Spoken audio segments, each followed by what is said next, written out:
Okay, but those 15 or 20 balls you just hit, I know that you might call them warm-up, but those are still swings that you're making, and that is still a pattern that you're putting in your mind.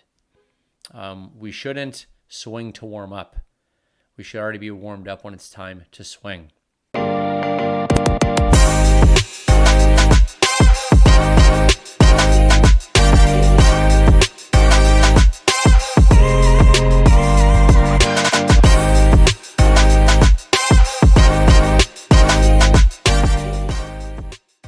Hey there, welcome to episode 4 of the Golf Never Sleeps podcast. I'm your host, Ryan Robillard. I'm a PGA of Canada golf coach, and on this podcast, I share my thoughts to help you improve your overall golf performance. If you enjoyed this video, please consider going back and watching some of the others. On today's episode, I'm going to talk a little bit about practice. Not a game, as Allen Iverson would say. We're going to talk about practice. Unfortunately, most players practice quite poorly. But we can very quickly change the way that we practice, and I think as a result, the way we perform by answering this simple question: what am I even doing here? You showed up to the driving range, you showed up to the chipping green, you showed up to the putting green, and you've decided that you're there to practice. But what are you going to practice? And I think a lot of times when I talk to players and ask them, what are they working on today? I hear my golf swing. I hear my chipping. I hear my putting. And those are great. But ask more specifically, okay, well, what part of your swing? And then they kind of look at me puzzled. They say, oh, well, I'm just working on my swing. And I think a shift that I think a lot of players can make, and I hope for those of you listening might ask yourself this question. You're going to go practice, that's great, but I think a lot of times what we consider to be practice is actually just exercise. We've got a bunch of balls in front of us. It usually lacks some focus. It lacks a little bit of structure. We just get a bunch of balls in the air, and by the end, we're sweaty and tired, and we tap ourselves on the back and say, good job, you got some practice in today. But I don't think that helps, and I think I see this a lot with my players, and something I just want to shed some light on is how we can change that narrative, how we can actually become better at practicing and answer just a couple of very simple questions that I think can help get us on track. So you've arrived at the golf course, and even before you decide, even before you get the basket of range balls, what's the goal? The goal for you should be working on the skills that are going to help you shoot lower scores. And I know a lot of players will always rush to the driving range, but it doesn't necessarily mean you have to go to the driving range. There's chipping, there's putting, there's some different things. And I think a player will go to the driving range and they think that they're working on their entire game. So what info should we use to determine what we should practice? It's quite easy. Our play. Our previous rounds, going back on our previous scorecards, if we track any data, and just being able to find out what is actually costing you strokes. A lot of times, a lot of players are quick to assume that it is their full swing. But I think we know there's a lot of average golfers out there, and even a lot of good competitive players, that their short game hurts them the most. So if you have some time set aside to practice, I need you to be very open and honest with yourself. And if you have a golf coach, like I encourage all of my players, is to share the data that they collect when they play, or to even start collecting data. I've showed my players my scorecard and what data I collect and what information I use to fuel my practice, and I encourage them to do the same. So if you decide to practice, what are we going to work on? What's the goal? What skill are we going to try to develop? What is going to help you shoot lower scores? If you can start to answer those questions, that's a fantastic start. So let's say it is the full swing. Let's say that you're topping your irons, or you have a really hard time making consistent contact, or your ball flight is very unpredictable. So we've decided we're going to work on that. Fantastic. The next question has to be, okay, I've identified I'm going to work on contact. What drills are we going to do? What have you worked on with your coach, or what information have you gathered? And what does that workstation look like? Nothing makes me more frustrated than a player hitting 10, 15, 20 shots before they decide to put an alignment rod down. Let's say if they have alignment issues or they're working on ball flight.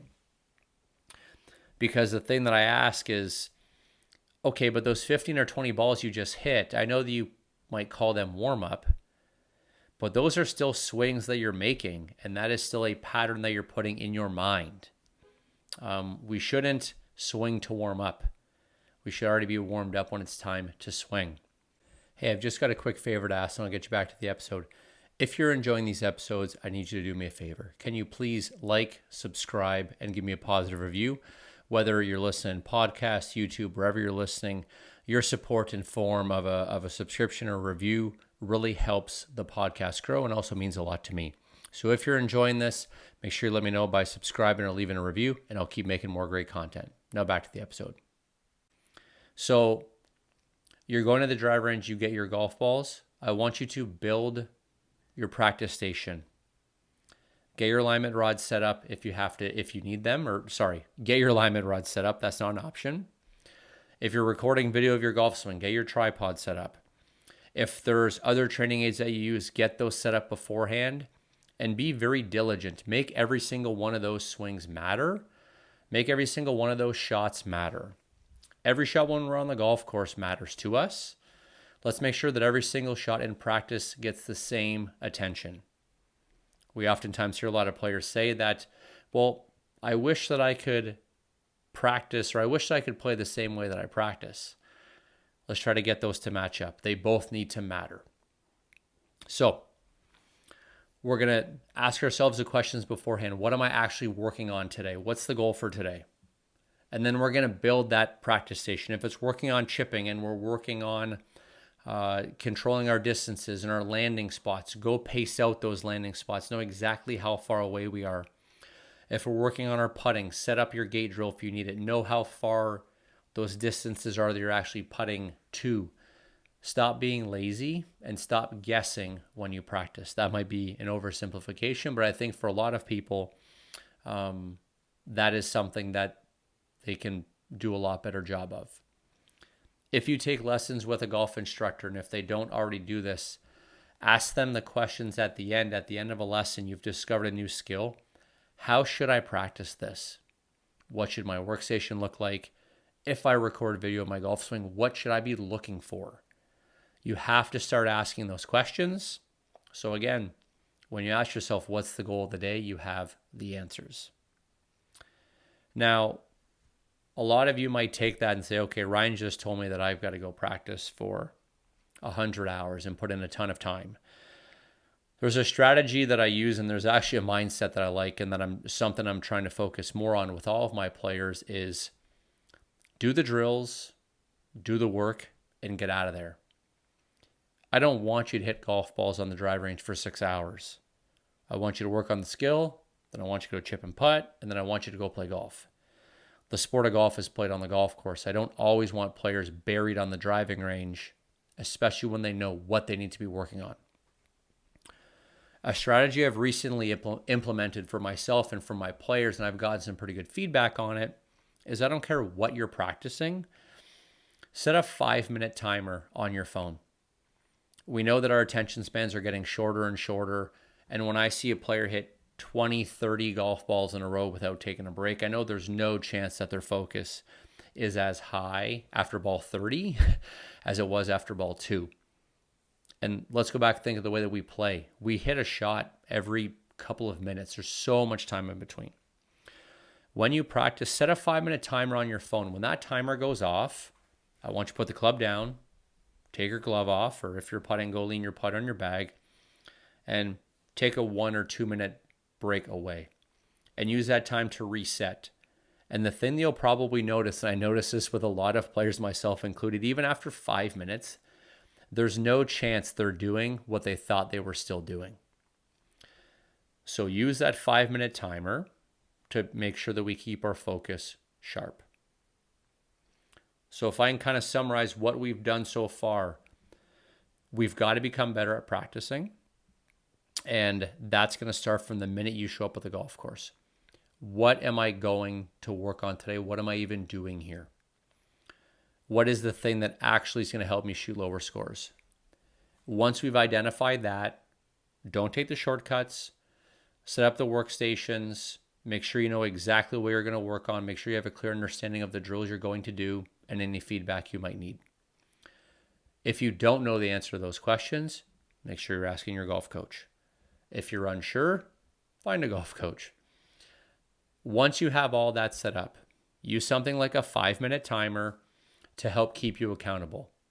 You've only got 5 minutes. Work on this skill. When the timer goes off, reset, take 1 or 2 minutes, grab a drink of water, and then set your timer for 5 minutes, get back in there, and keep working through your drill. We often hear the term that you want to practice more effectively. This is essentially what we're talking about, and I hope something that you'll keep in mind is let's use your previous rounds played to help fuel what you need to practice on, and you need to be disciplined enough to ask yourself the question when you get to the golf course to practice that day, what am I even doing here? Do the drills, get them done, get on the golf course, and go enjoy this game. If you've enjoyed this episode, I hope you'll consider subscribing to be the first to know when the other episodes are released. This has been episode 4 of the Golf Never Sleeps podcast. I hope you've enjoyed it. Happy golfing.